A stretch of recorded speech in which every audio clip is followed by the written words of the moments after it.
Welcome to this month's Stay Safe rule for the month of February. This month will cover the following: February's Stay Safe rule, hot work, a rule check conversation to explore people's understanding of the rule.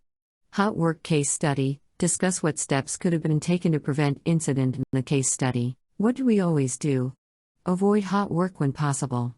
Consider an alternative cold work method. Only perform hot work if trained and authorized to do so. Relocate to a hot work designated area that is free of combustibles and flammables. Obtain an authorized hot work permit when outside of hot work designated areas. Confirm a documented emergency plan is in place. Identify and control ignition sources before starting any hot work. Remove combustibles from the hot work area.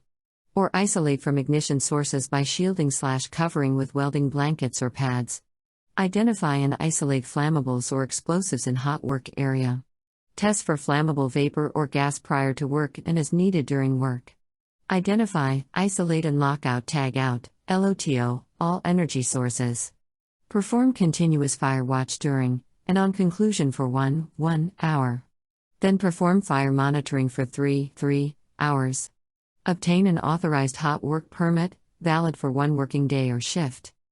Why does it matter? To prevent serious injury, such as burns or death, due to potential ignition sources being close to flammable or combustible materials without appropriate controls in place. To prevent property loss caused by hot work ignited fires or explosions. Remember, always identify and control flammables and ignition sources before starting any hot work, under a permit. Do we know where our different hot work areas are on site? Designated hot work area. Hot work permit not required. Hot work area, hot work permit required. Hazardous area, requires additional precautions over and above a hot work permit. Now let's review a case study. A small smolder fire ignited on the ground below conveyor, where a contractor was drilling a hole in the side of a conveyor guard. Cause: fine dust accumulates in the conveyor system, consisting on dirt, glass fines, carbon, oil and other particles. This mixture makes it a highly flammable fuel source. Small amount of heat produced from drilling a hole ignited the dust.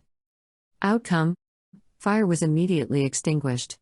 No injury or damage occurred. What steps could have been prevented this incident? Obtain an authorized hot work permit.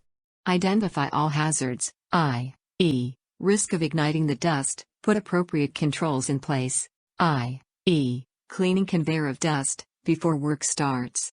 Always ensure the correct firefighting equipment has been identified and is available for use. To close, our focus on improving safety must never stop.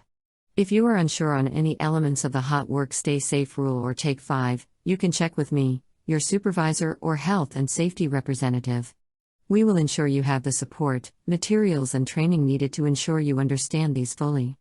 Don't forget, safety is everyone's business, because we want everyone to work and return home safely every day.